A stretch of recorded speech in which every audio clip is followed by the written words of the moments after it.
Oh God.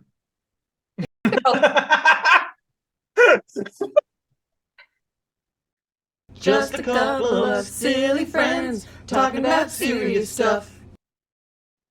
Hello, welcome back to Two Friends React. I'm Enough. And I'm Edward. How y'all doing? Welcome to the show. It's so great to have you here. Thank you so much. I'm so excited. Been looking forward to this ever since you invited me. Yeah, it's been so long since we've seen each other. We met years ago, like a decade ago, back in Texas, and I'm so glad we've stayed friends. The internet is a marvel. I think we met at karaoke, and so musicals and singing has been a part of our relationship from the beginning. And also, you're Jewish, and this show is very heavily dealing with that as one of the main topics. So I thought you could really bring a great perspective, multiple great perspectives to the show. And you're just fun and have great energy. And I thought it would be really enjoyable to hang out with you. I know, right? It's been like, oh God, yeah, like you said, it's been a decade since we've actually seen each other in person, but it's been so wonderful that we've like sort of checked in every few years to sort of keep in touch. And I'm so happy and flattered that you thought of me for this. In terms of, like you said, I love musicals. I've done some acting, some singing, even paid for a few things. Pretty cool. And as a Jewish person, seeing a character on TV whose Judaism isn't either a joke or a throwaway, but is an important part of their personality, of their upbringing, of their culture, and not most of the time we see Jews on TV where it's actually important. It's talking about Judaism, as a religion and the restrictions, and like in the case of unorthodox, someone leaving a toxic religious environment. It's so rare we see a character who's just, yeah, she's Jewish. It's a part of who she is. It's not all she is. And it's not just about the religious aspect, but about the cultural, the ethnic, the background, etc. And that's something that I'm loving seeing Rachel go through and be like, yeah, either I've experienced that, or my closest friends have experienced that, or oh gosh, we all know those people in our communities.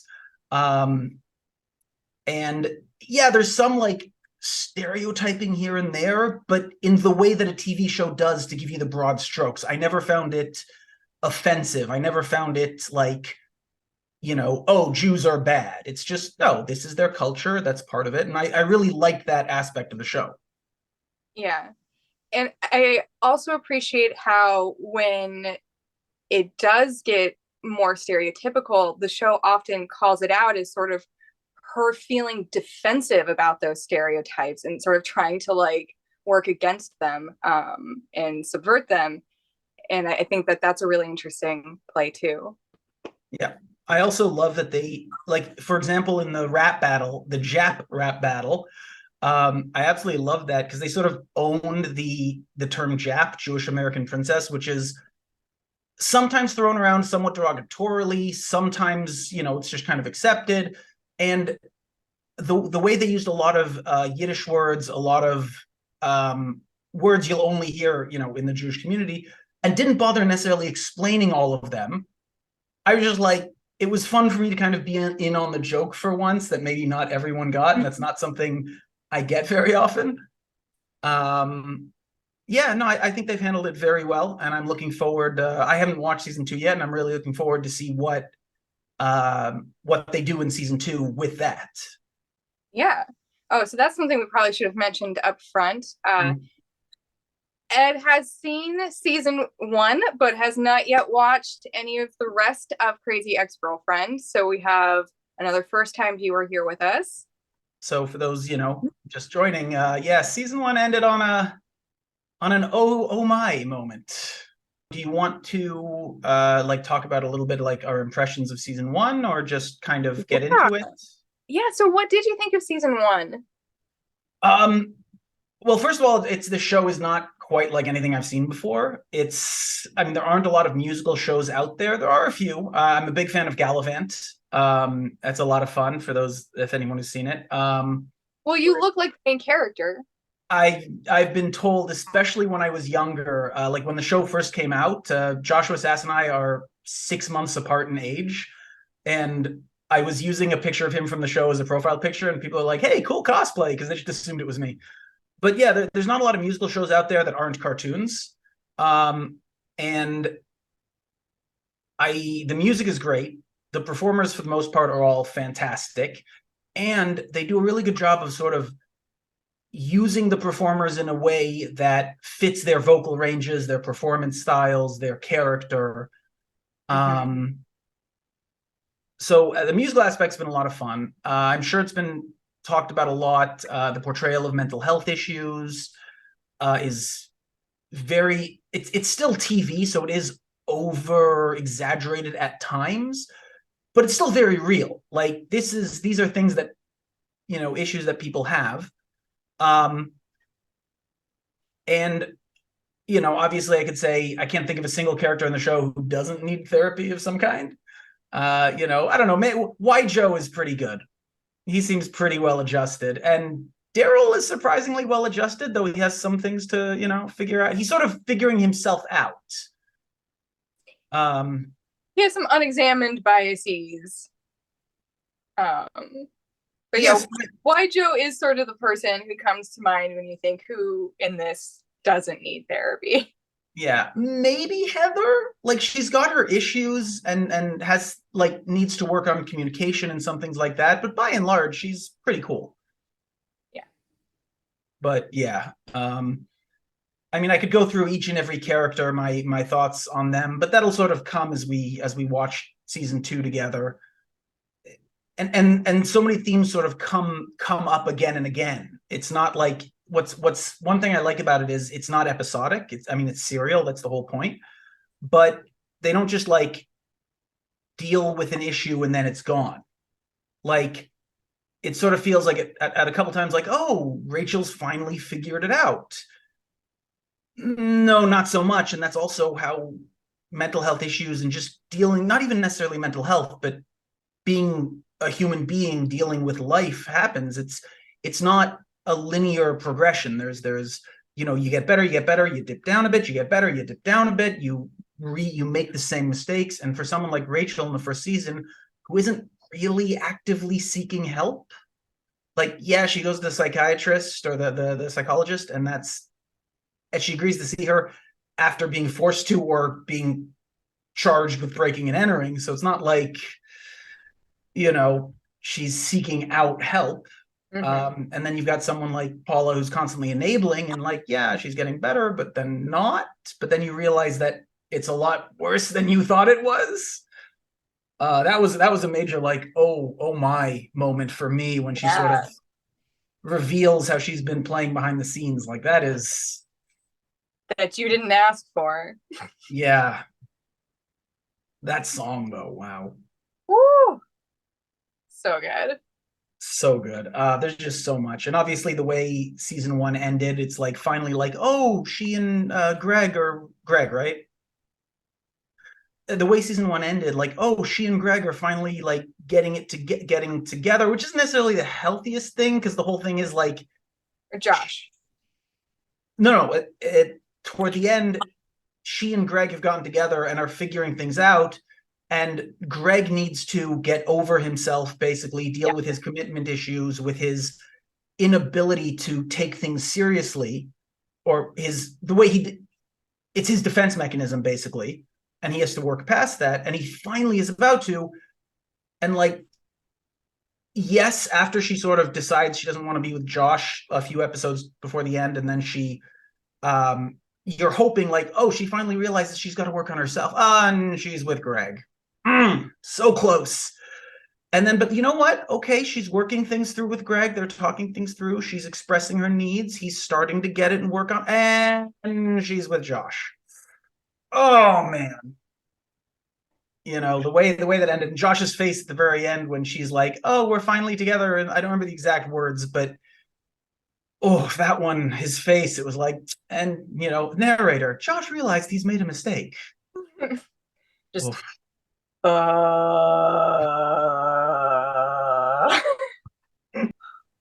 sorry. I just have to show you this. Oh my God. You're very It's not cute. fair. Oh my God, I need a cat. I need a pet. I need something I can cuddle. Oh my God. Oh my God. Oh my God. Well, I'm excited to get started. Yeah, me too. Can't wait. Disclaimers, we don't own the content. And we are not medical or mental health professionals of any kind. Yeah. Let's check out season 2, episode 1. Where is Josh's friend? I guess we'll find Find out.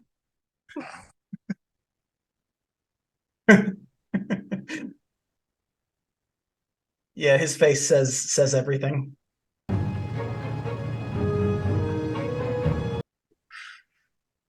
Oof. Did you mean what you said? You moved here for me? Yes, I did. And I know it sounds weird, but Okay, but what did you mean when you said our love story can finally begin? our what? Our love story? I didn't say that. You said that. What? Oh no, gaslighting. That is textbook. Yeah. Oh, and she's getting worse. Oh. Clutching my old camp letter to your heart saying you can't stop thinking about me. Okay, right, but then The more I think about this, actually, I get more uncomfortable. Oh. When did he get that letter, that car, by the way? I don't remember that car, but yeah, very Danny Zuko with the car too. That was their wedding, like, drive away car. It said just married on the back. They just took it from the wedding. Oh my God, I didn't notice the just married. Oh my God, that's awful. Oh, we have a new intro. Okay. Yeah, we do. Oh no. Oh my God. That was kind of terrifying, not gonna lie. Very The Graduate vibes. Like at the end of The Graduate, when he slams on the wedding, the glass, gets to the wedding, beats people with a cross, takes her away, and it's like, oh, the big grand gesture, they're gonna live happily ever after, but then they're sort of staring at each other awkwardly on the bus because big grand gestures do not make a relationship work. And that's essentially what that opening scene was. So very like I was just the whole time I'm thinking like, oh, that the Graduate. Okay. Okay. Yeah. The opening song reminds me a lot of one of my favorite songs to sing, which is Crazy He Calls Me. It's an old jazz standard. The lyrics are, sure I'm crazy, crazy in love, you see. Like, and it's all about how it's fine to be crazy if it's because you're in love. And I was really excited when I saw the new opening scene or the opening uh, theme Intro. song for the first Yeah. time because I already loved that song so much. So it felt like a callback to something I already loved while also making fun of it and critiquing it in a real way. Yeah. Yeah, it's not subtle. I have no underlying mental health issues to address. I have been told that I am not subtle also. So maybe me that's too. why I like it. I don't do life's too short to be subtle. you're really good at that. Oh, you flatter me, my lord. God. Oh, thank you. My pleasure. You've had such a rough day. Inventory so stressful. Actually, I feel like there's so much of her personality that is not appreciated with Josh. Like there are parts of her that are really off-putting to him that other people might really like. Like what do you Like when she says my lord or something, like that's clearly off-putting to him. And we can tell that she feels sort of embarrassed about saying it because she can see it through his eyes. But somebody else might find that adorable and feel special to be called my lord and be treated like that. So I kind of feel like these are features, not flaws, and Josh doesn't appreciate a lot of her features. exactly, not every person is good for every person. You know, like I'm a huge dork and my girlfriend loves that about me, and she's a huge dork and I love that about her, and so our dorkiness combined works very well. Like, you know, Mhm. it's a matter of finding the right person who you really vibe with. And Yeah. I don't know if we're going to see that with those two. Yeah. Hey, but you know, if you just wanted to snuggle in the bed and sleep with me tonight, you could. I think this is best. Keeps things simpler between us, you know? Oh, Okay. Yikes. yeah. You have to admit it. I mean, you really screwed things up with Josh. I mean, the second that you told him you moved here for him, I mean, Josh feel like he was the one pushing me into a commitment. I mean, it was a brilliant argument. It was better than Sullivan versus the state of New York City, in which I proved that black mold actually raises SAT scores. He's a monster. Respeffing me. Yes, he's respeffing the hell out of me. Oh no. You are so wrong. You don't even know what happened this morning. Hey, this just popped into my nogs. Why don't you leave a few things here? I don't want to take up any space. I mean, are you sure? You will not take up space. I have plenty of room. Just put it in one of my drawers. Yeah, it's not like she's invested in many personal belongings. Yep. It's funny. It's a joke. She has a sweatshirt that says Rebecca on it. I haven't seen him since you and I started. It's like... He's too immature to even say that they're sleeping together. Like, Yeah. I showed you the one text I've gotten from him in, what, a month? no, please. oh no. Needn't worry about Greg. I am clearly out of his life. Yikes. She is just in complete denial. You are ping-ponging around. No, I'm not. Yes, you are, and it is not good for you. Or me. Do you not want the plain hummus? Ugh, no. Who eats plain hummus? All right. I do. Yeah. So good. I kind of want some now. Same. I don't think Josh cares about you the way you want him to. I thought you were a great romance, and you know what? Maybe I was wrong. What? Did someone in this show just admit that maybe they were wrong? It's a good step. I mean, don't you see what the drawer means? Yes, I do. It means you're ducking a homeless man. No, you're wrong. Because he loves me. I mean, he's on the rebound after an 8-year relationship. I'm sure he's definitely totally into her and not still stuck up on Valencia at all. Little things. Little compliments here and there that I secretly stockpile in my woman brain. I'm like a sexy fashion cactus. In other words, you do all the emotional labor for me. I may look dry, but if you cut me open, you'll find only water inside. Abstract symbolism. You should put this pillow under your knees first.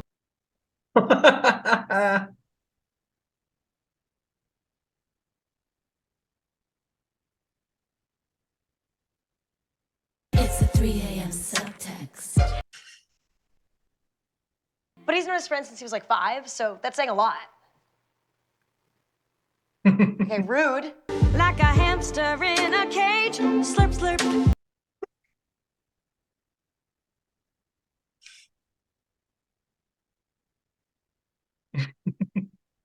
Until the kernels rain down like candy on Shaquille O'Neal in the movie Kazam. This video ate up our production budget.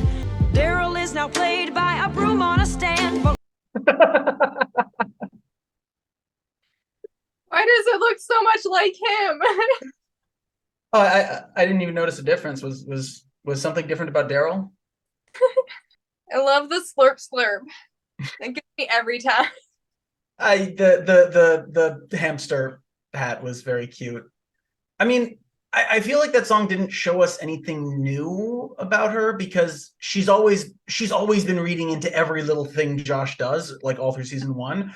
Now it's just more obvious because they are, in her mind, actually together, like a couple. And so, I mean,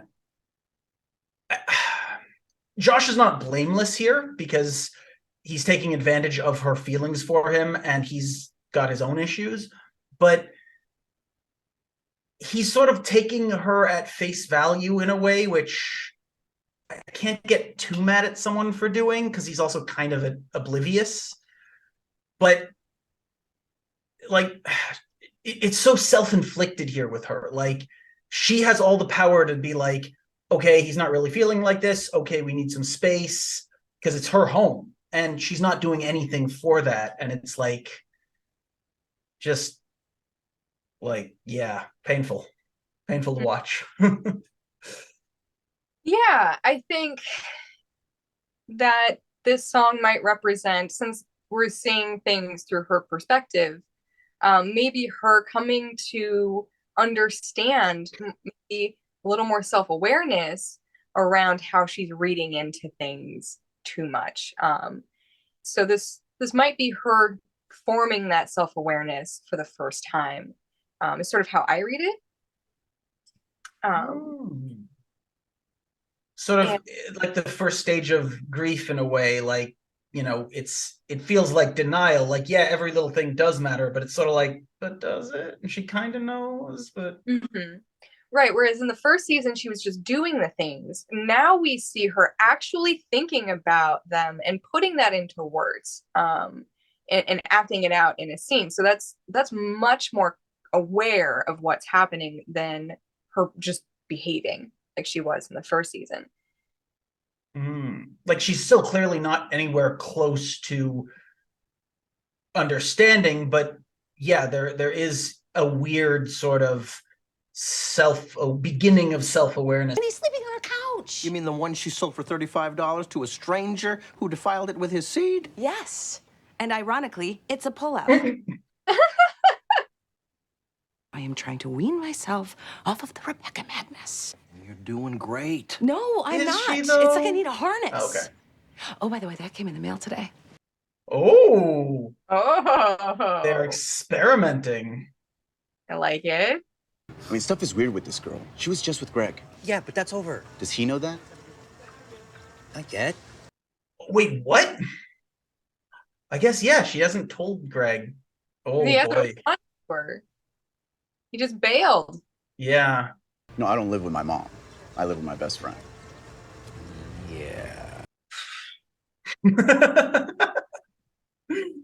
You want to sleep with Crazy? That's fine. Sex with Crazy is great. Is it great, by the way? How great? Yeah, Hector's gross. He's the worst one to be talking to about this. You ever hear of a Mississippi love slide? No. What's that? Okay, you're gross. You need to grow up. I love that. I love that line so much. I mean, they both Yeah. need to grow up, so Josh is a little bit like, you know, but like, yeah, you don't tell. Like, that's gross. And I love that they sort of point it out in such an aggressive way. Yeah, and I appreciate that they talk about the sex with Crazy is better Yeah. stereotype that's very common in just pop culture. Oh, yeah. It's a sentiment I hear all the time. Heard friends say it. I've heard random strangers say it. I've heard it in a ton of media. And when you really get down to it, usually the reason that that stereotype exists is because there's so much stigma against people with mental or physical health issues that they often feel that they need to be extra good at those kinds of things and extra subservient or agreeable in order to make people want to stick around. And that's really not something that I think is fun to make fun of in that way. Like, it kind of feels like kicking people when they're down. Okay.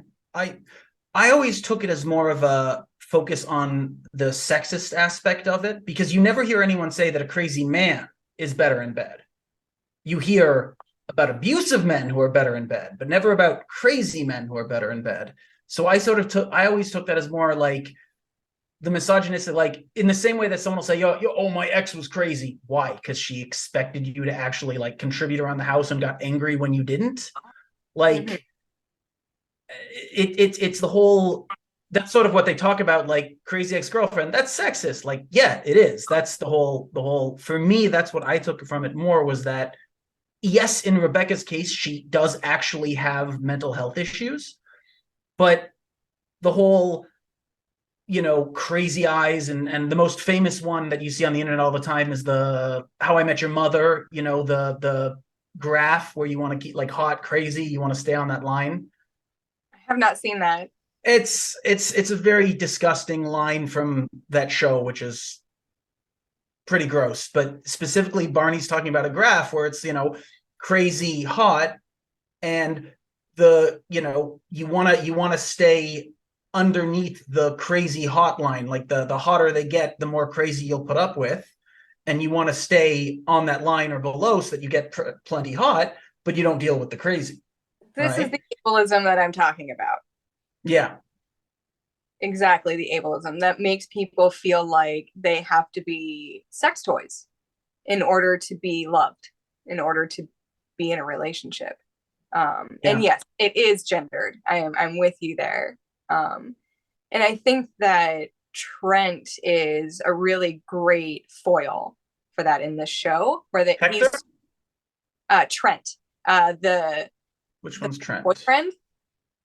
Oh yeah, because he has the same behaviors, but he's a man, and so we treat him differently. They treat him differently, even though it's the same thing. I actually found Trent to be incredibly scary. Like, Rebecca's behavior towards Josh is creepy, it's uncomfortable, it's not okay, but I never feared for Josh's safety.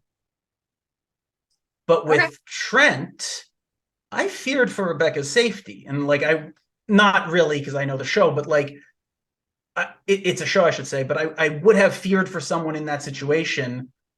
Like, I would have been very concerned for Josh, but not feared the same way. And that's because, again, crazy women are called crazy for holding men accountable. And that's not to say there aren't women who actually are harmful and bad and have these traits. I have dealt with one in the past. Thankfully, it didn't escalate to anything serious, but I've dealt with one woman like that.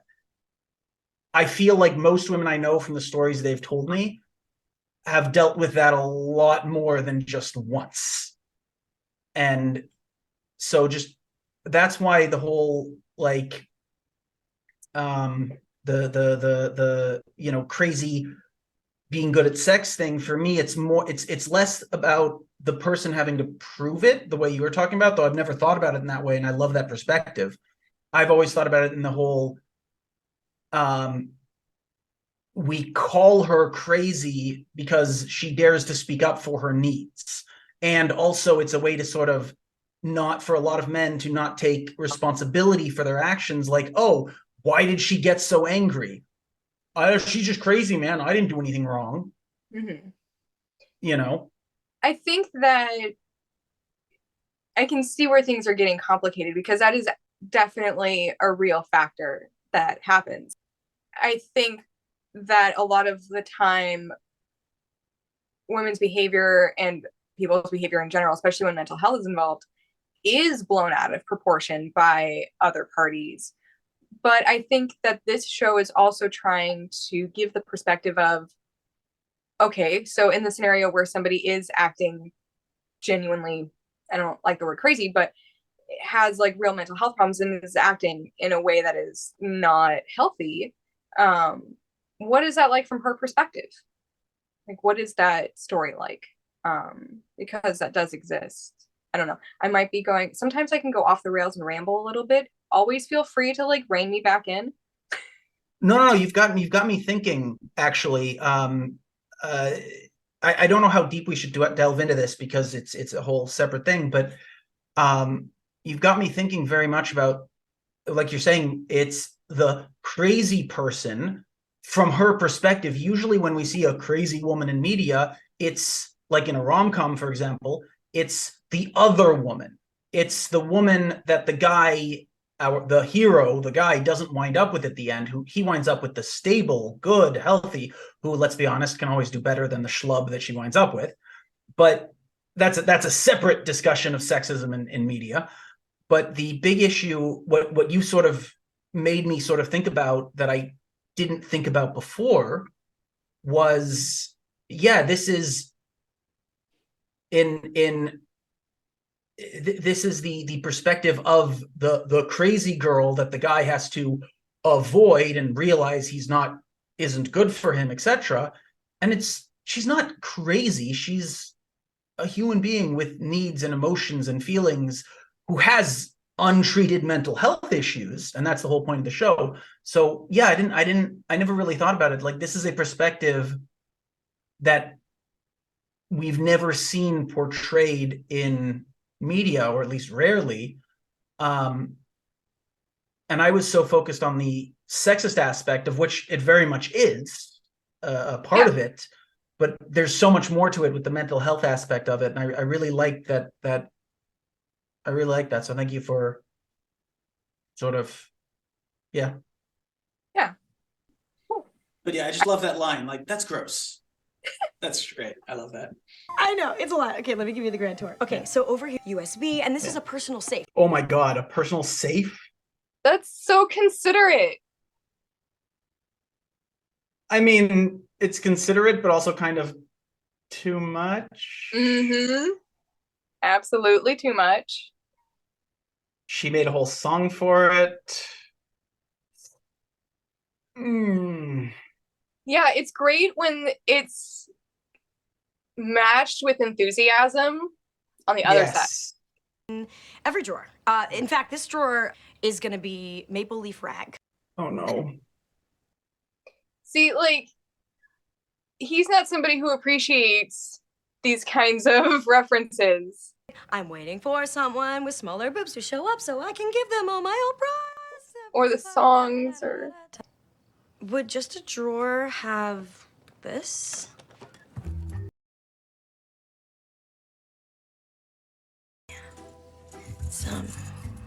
It's Amazon Prime 2-day delivery. Is this episode sponsored by Amazon Prime? Because that's the second Amazon Prime reference, specifically to do with sex toys, though. Yay! Oh, great. She's being rewarded with sex for her behavior. Also, I love that he was the one who clearly wore the cuffs. Yeah. No, but you're right about the enthusiasm. Like, you don't love bomb, you don't gift bomb, you know. I've had that happen, and it did push me further away. Yeah. I was like, I felt like I was being clear in my boundaries, and they were not being respected. Exactly. Rebecca's not doing it for Josh. She's doing it for her. Mm-hmm. And that's why, like, when it comes to gift giving, I'm always careful to give something that I think my partner will appreciate. Tell Rebecca's friend Emery she's never getting her sweatshirt back. Where are you going? Back to my tree branch. He's not a falcon. Hey, how do you know? You haven't seen him? It's about ethics and morals and Jesus and birds of prey. Oh, who the hell am I? Okay, well, I've had sex with your son, and I really... Oh, no. Hello? Hello? It's not a nice word to say to someone. Oh, no. Okay, I know you know where Greg is, and if you don't tell me... It's the little kid. I will physically harm... Oh, he got older. I got all that on voice memo. I record all conversations. That kid grew up between seasons. Patrons can't be back here. Yay, Heather! Heather! Buongiorno, Marco. ¿Cómo stai? Oh, man, this crazy bitch. Wow, that was barely under your breath. You mess up people's lives and then pass it off as quirky. Excuse me, I do not do... Wow! Silly me. Oh, man.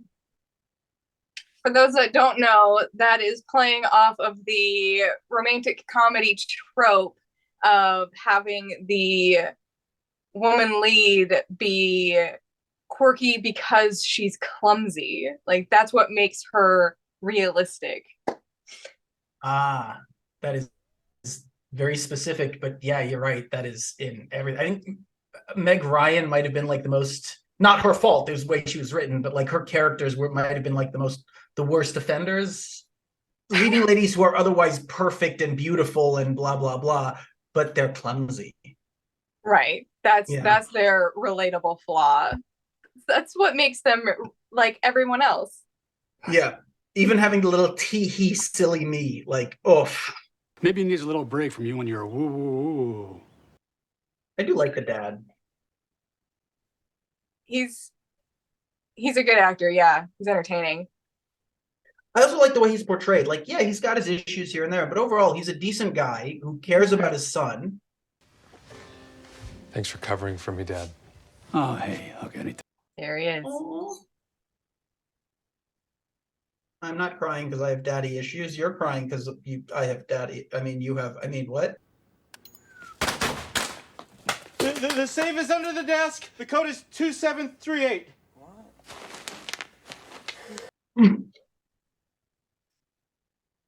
That's Eugene. Oh God, what's his name? Like Eugene Corderio or something. He's a voice actor, and I love him. Oh, he's in so many good things, including Star Trek Lower Decks. Oh, he's amazing. He's a lot of fun. Oh, I love him as a voice actor. It's so cool to actually see him on screen. Because you can't stay here. Yeah, it's kind of illegal. They could be sued. Yep. And yeah, Eugene Cordero is his name.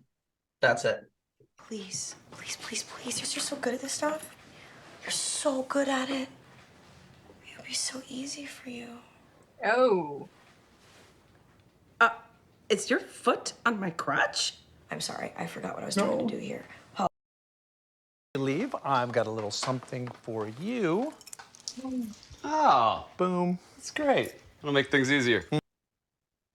Sorry, you're giving him a key to your apartment? What? That's right. I gave this man the key to my heart. Little weird to do it in front of your coworkers, but okay. So just a little aside, I love your take on this as a non-cishet man. The age gap in their relationship. When I see age gaps in male-female relationships that are that significant with someone in their early-ish 20s and someone well into his 40s who's much more established, I'm always like, yes, it's legal, but it squicks me out a bit, and I worry very much about power dynamics. And as a straight cishet guy, I don't know how those dynamics are viewed in the queer community, and I'm sure it's different in, lesbian relationships, gay relationships, etc., and non-binary, non-gender binary relationships and whatnot. I guess I'm asking, like, for your perspective on this specifically, like that age gap there. So it's great that you bring that up because we discussed the other side of this last season, which was Waijo having potentially more power in this situation when they first got together, because coming out and understanding and becoming familiar with that culture and yourself and how to relate, like that's a whole process that can take years of time. And Waijo is already in that, has already done that for himself. He did that when he was like, I think he said 13 or something. Like, I know it was some like very young age, and how it was a huge deal, or like, yeah, I remember that. It was great. Yeah, and so in the first season, White Josh encourages Daryl to go out and get more experience away from him, to understand himself better before they come back together. And I thought that was a really great way of White Josh making sure he didn't have too much influence over how Daryl developed, and what he thought he liked and that kind of thing, because that's a real concern. I do, in general, feel pretty squicked out about age gap relationships. And I think I think it's fairly complicated. And it is much more complicated because of the gayness, the queerness. I wish I had a better way of articulating that. Yeah. One thing I will say that makes me, and this is again more coming from viewing straight relationships through that lens, it's why Joe's about 25-ish, if he's the same age as Josh and Rebecca and all of them, because she was 26 in the first season, so he's in his mid 20s. And in my experience viewing these relationships and things, I see a huge difference between someone like, if I see a 40-year-old and a 22-year-old, a 20 but if I see a 45-year-old and a 25-year-old, I'm weirdly a lot less squicked out by it, because the difference between 22 and 25 is so vast for a lot of people.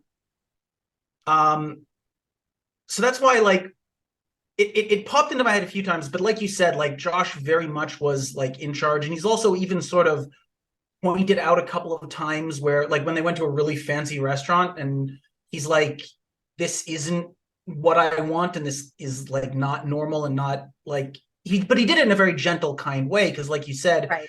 Daryl was the one who was very new at this, but he still stuck for himself, like, no, I don't want this, like, I understand you can do this, but like, right. And you could definitely see how a person who was younger, who wasn't as sure of themselves, wasn't as experienced, might have fallen into a situation where they were being forced back into this closet by this middle-aged man who wasn't ready to come out yet, or didn't feel ready to come out yet. Yeah.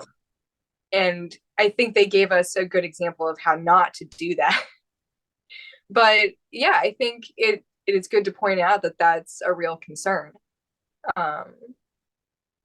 And I think it'll be interesting to see if that does become an issue in their relationship as the series progresses. Yeah, I mean, he's got a kid, he's got a stable job, he's going through a divorce and everything, but yeah, and I actually have no idea what. Oh, and Joe's a personal trainer, and he seems to be pretty steady in his profession, but it's still 25, 6, 7 versus a man clearly in his 40s. It's yeah. Paula, thank you so much for helping me find Greg. Yikes. The way she's leaning over, like, it's like a weird combination of trying to be cute and sexual at the same time. Mm-hmm. And it makes me like kind of uncomfortable, which was kind of it's the point. You're not supposed to. Yeah. She did that in the first episode too, in the at the party with Greg, when she had like a cute voice and was trying to be sexy with him, and he was like, "What?" Yeah. Also, the fact that she can do this and is doing this is like, Paula's still kind of awful. There's so much work to do, and I don't know. Paula, you're cervix deep in this now. Let's go. Whoa. Oh, I love that line. You're cervix deep in this now. But like, tracking with a cell phone, that's horrendous. I'm an adult. I eat crusts now.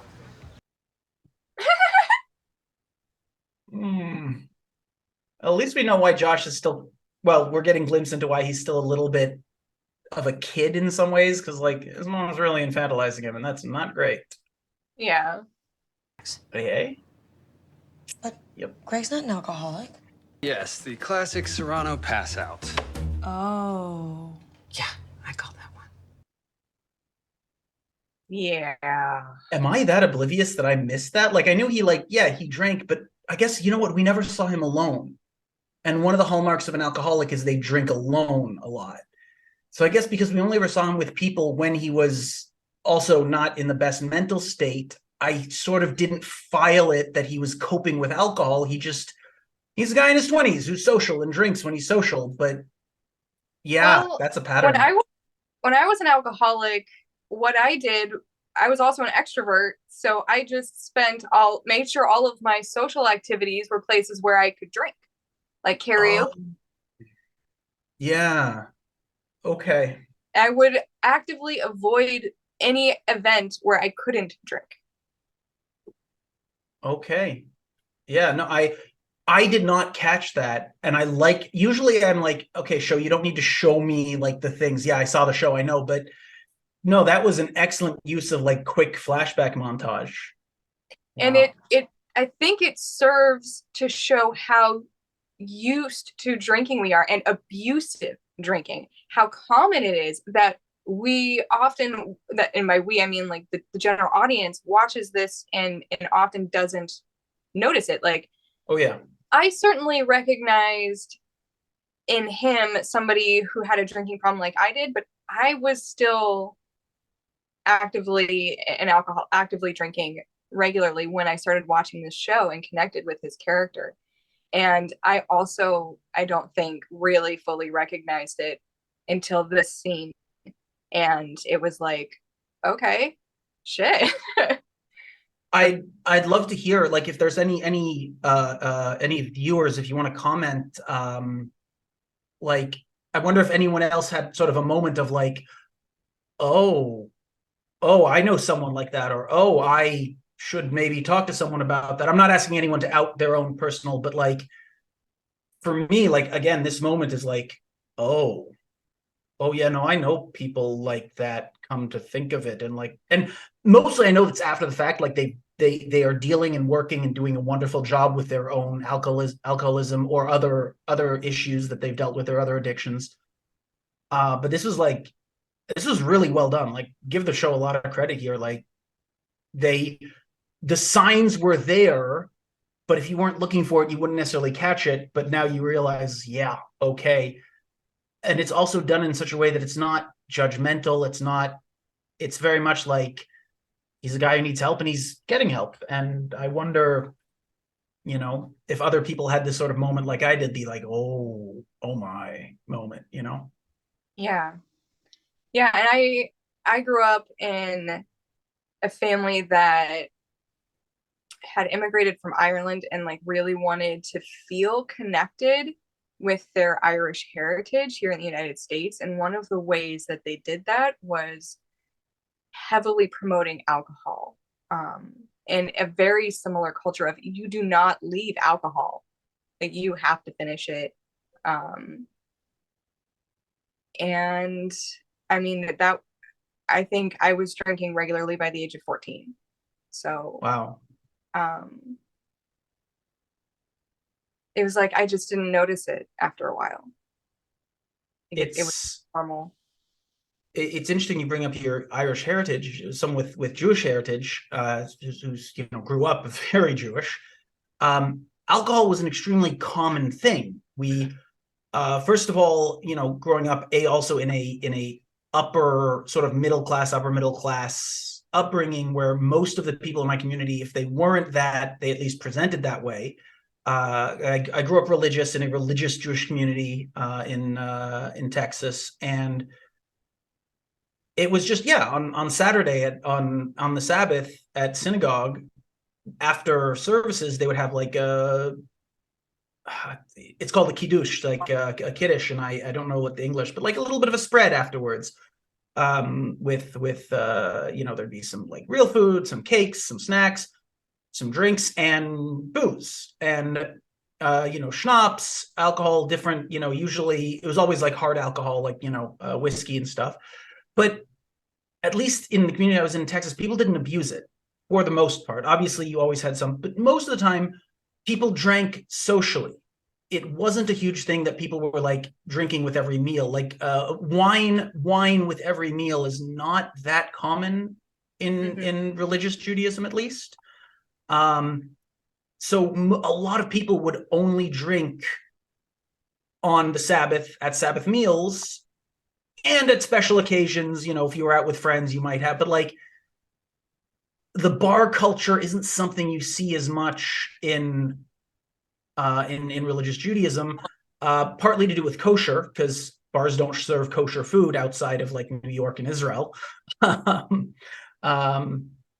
So for me, like, I didn't grow up around it. Like my dad always had a lot of alcohol in the house, but it was good stuff that we only had on occasion. So I was used to being around alcohol, but not in a abusive way. Like, just, there's booze. If you want to drink, have a drink, whatever. But there was never any pressure, was never Right. a cultural thing. Even though there are, Sorry. even though there are two specific holidays where, like, culturally you're supposed to drink and drink a fair bit. So people would get smashed out of their minds once a year, maybe twice a year, and okay, fine, but like I don't encourage that. It wasn't good in very Jewish neighborhoods and places in Israel, New York. There was a higher rate of car wrecks, drunk driving on those days, which is awful. But by and large, it's just not something I grew up with. Mm-hmm. That's, yeah, very different from my upbringing. I learned how to tie my shoes at a sports bar. Wow. Yeah. Turns out I was still legally drunk from the night before, and I got arrested as, again, one does. My plan was to knock out these meetings, get my court card signed, and go back to being as angry as I could with just about anyone I could think of. That's really common. Person I was really angry at. It's me. He's talking about me. No, he's not. Not about you, Rachel. Rebecca. I needed to face something that I'd always known. That I'm an alcoholic. So here I am, facing that reality. And now that I have, the funny thing is, I'm not as angry anymore with the skinny jeans. I mean, enough already. Yeah, amen. If you don't like skinny jeans, just don't wear skinny jeans, dude. Yeah. So sorry for the glitter metaphor. I don't know where that came from. Why is he apologizing for that? Huh? My ex used to threaten to glitter me in my sleep because, you know, my name is Edward and we dated at a time when Twilight was popular. That sounds unfun. No, it was a running joke between us. It was not actually like, you know, like, hey, you watch it or I'm going to glitter you in your sleep. I was just imagining glitter all over the bed. Oh, God. Yep. That glitter feeling, I know that feeling. I feel it every time I do those bad things to help Rebecca. Self-awareness or realization. Yeah. It's like the high I get from those vampire novels or The Bachelor or when I that's write a good. really great legal brief at work. So why don't you do more of those? It's great advice. And I can't just, you know, go around writing random legal papers for fun. Why not? Aww. Figure something out. And Greg is gonna see the banner with tears in his eyes, turn to Josh and say, "Oh my gosh, I suddenly know your truth and you know mine. Embrace me, brother." Now, as they're hugging, I come down on a parachute and I go, "What are you guys doing here?" As someone with mental health issues myself, as we've discussed, now this is obviously an extreme example, but I have absolutely done these sort of scenarios in my head about reconciling with a friend, expressing to someone I like them. Not going to go into too much details of my backstory and why, you know, other scenarios that I've definitely fantasized about having these things, but like building up these entire scenarios because it's a way, because like I don't have control in my life in a lot of ways with my mental, my physical issues.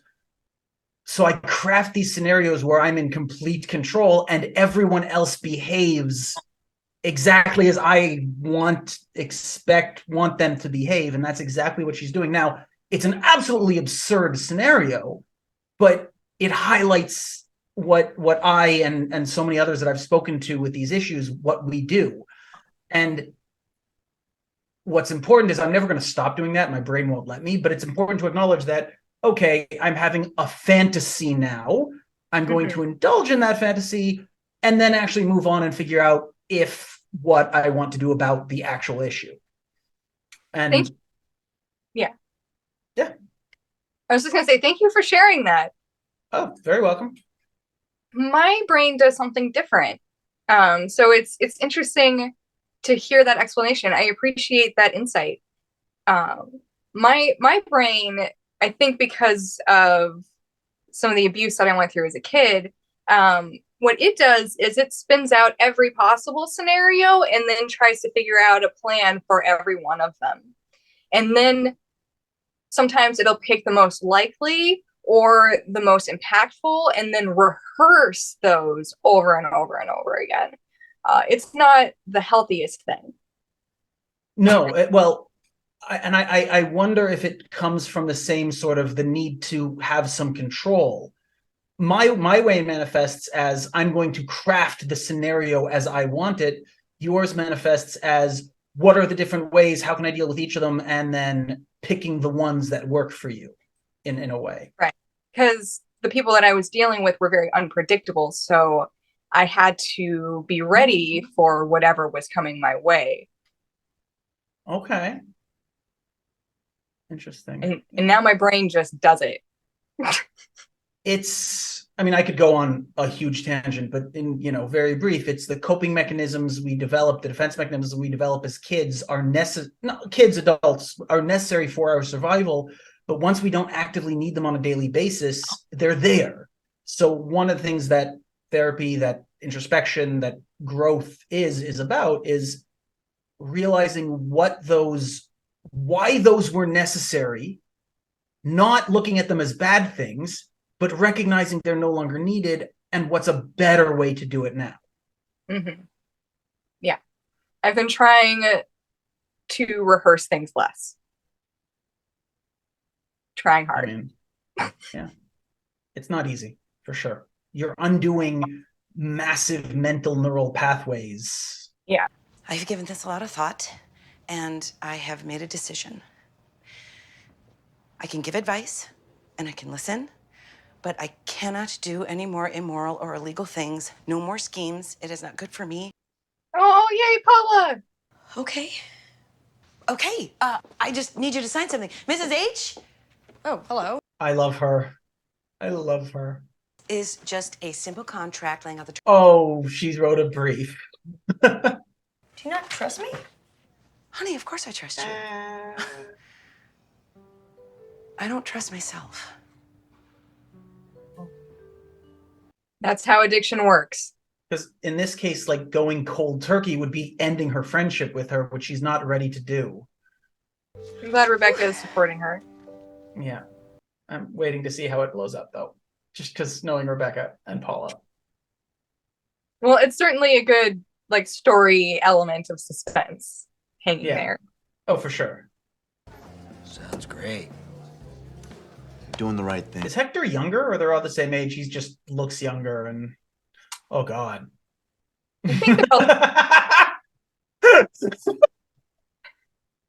Josh's face was my exact reaction to that. Oh, no. Okay, but I want that drawer. Little bit. With a melody that makes you want a Charleston.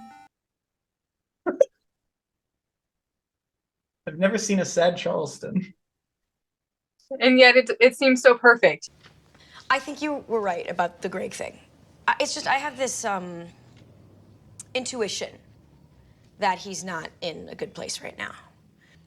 Until we make things okay with Greg, I do not think we should interact in a romantic way.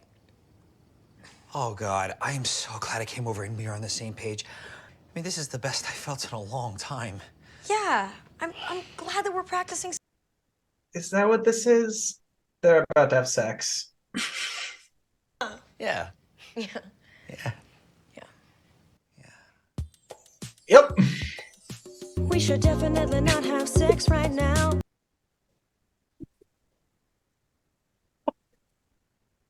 You called it. It feels so good. Oh, wow. That escalated quickly. It would be weirder to stop having sex. Such a good point. We might as well just finish. Thumbs up. Tonight will be our last sex heist. But then again, those movies always get a sequel. This is why doing metaphors isn't good, because the metaphors could come to bite you in the butt. They slept in the same bed. Oh, no. I usually don't like cringe humor, and that's sort of what a lot of this feels like. Except the point is, it's not being played for laughs. It's being played for, they are doing the wrong thing. This is not good, and that's why I'm not bothered by it. I love this. This is nice. Yeah. Dad's being supportive. I mean, maybe don't drink in front of him, but that's for the two of them to figure out.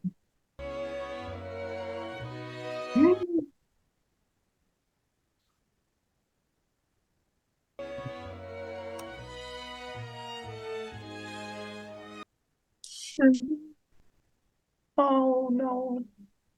As a Canadian, all I can think about is the massive debt she's about to be under that she wouldn't have if she lived in a good country. This is all fake? Yeah, this is, it's like an emotional thesis statement for myself.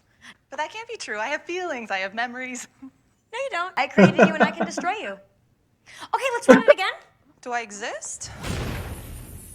Anyone else have any questions?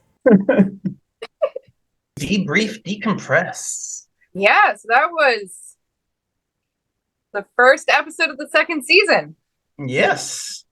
Also, the fact that it's called Where is Josh's Friend is sort of interesting to me, because it's not Where is Greg? Because at the end of the day, everything in Rachel's life, Rebecca's life, sorry, I keep thinking Rachel Bloom, everything in Rebecca's life is in reference to Josh. So it's sort of, because I feel like the titles even are the way Rebecca would title them. It's her perspective. So she's straight up saying that, yeah, she hooked up with Josh's friend, not Greg, Josh's friend. Not even in relation to her, her current boyfriend, her friend either. Yeah, it's not where is my ex, it's where is Josh's friend. Yeah. Not ideal, not good. Paula's making some healthy choices. Feeling proud of Paula and Greg. Both of them. Oh God, yes, Greg. Yes, Greg. Hearing him talk about how, hearing him say him recognizing, I was angry at everyone, including I don't remember exactly. It was including myself. Like the main person I was angry at was myself. Seeing him, I grew up around a lot of anger, and so I am very sensitive to it. And even though he didn't lash out, you could feel it. It came through. And credit to the actor's performance. Like, and just as an aside, credit to all. I've been really impressed with the acting as a whole. Like, they could have gone and gotten like broad comedic actors, but they got people who could do both, like legitimately do both. Like, it's really good. And Greg especially, like, forgive me, I don't know the actor's name, but that scene in the AA meeting was touching. His monologue was incredibly well delivered. It felt real. It felt genuine. It felt like exactly what you'd hear from someone who was having that moment. And him, you know, again, on the personal level, him talking about his anger, I love to hear that. Like, one of the hardest things to recognize is because, again, like as men, the only emotion we're allowed to show often is anger. And we're told that's getting into, you know, women being, you know, called emotional, whereas by a man who is literally screaming at them, because anger isn't an emotion. So seeing that on a show, acknowledging anger is an emotion and something that needs to be worked on, I liked it a lot. It was pretty great. Yeah, it was. I felt like that was a really powerful scene because to me, it felt hard for him to get to. It felt weighty. And in real life, it feels like that too. It is really hard. It's hard to admit to yourself, and then it takes even longer to get that externalized, to be able to say it to somebody else, and then to do anything about it. That all is its own phase that takes its own length of time for each person. And it's the less stigma around it, the easier it is. And I think it's really powerful to see this portrayal. I also really like that we saw not just him coming to these realizations, but it was several weeks later. It was like a month later. This is not something you come to, like you've seen a lot of times movies, TV shows, because they're sort of pressed for time and they're more interested in dramatic effect rather than reasonable accuracy, which is fine in some films. But what I liked here was that, no, this took time. This is several months later. Greg has been this is also in contrast to Rebecca. who has taken no time to really work on herself, jumped from one addiction, Josh, to another, Greg, back to Josh. Like, Right. Greg has detached himself from his friends. He's said, hey, I'm going off to do this thing. I'll talk to you later. And he is working on himself. He is surrounding himself. He's also spending time with the only person who has been a stable person in his life, his father. And I love their relationship. I really love their relationship. It's sweet. It's supportive. And I love that. And seeing that the time has passed and he's sort of clearly acknowledges, yeah, I came in here and was just going to blow it off and whatever, just because I had to. But I loved that. I thought that was like, that really spoke to me, that the things take time and it's not sudden and it's not linear, you know. And that shot at the end where he's drinking a soda with his dad who's having a beer. I like that a lot. Yeah, it shows that things don't have to change that much. Yeah. And people will still love you when you're sober. Yes. I'd be really curious to see what the show does. When they hang out again, first of all, will Greg go back to work at the bar? Second of all, when they hang out, is Greg, like, are they going to be supportive? Is it going to be weird? Like, I'm curious to see what the show does. Do you have anything else you want to add before we close out episode 1? Well, I hope we get more Valencia. I hope she's not done just because she's no longer dating Josh, because she was just a great character. And I actually thought there was potential for her and Rebecca's friendship, because they sort of were starting in that direction. And then Rebecca self-sabotaged in a lot of ways. Not that Valencia was guiltless here, because she has her own issues, but I hope we get more of her because she was a really cool character. Yeah. Yeah, I like Valencia a lot. Yeah. No, I guess that's it. I can't wait for episode 2. This has been an awesome first episode. Thank you so much for joining us, Ed, and all of our viewers. Thank you guys so much for having me. This has been an absolute pleasure, and I can't wait to continue the journey next time with all of you. Make sure to like, comment, and subscribe. Bye.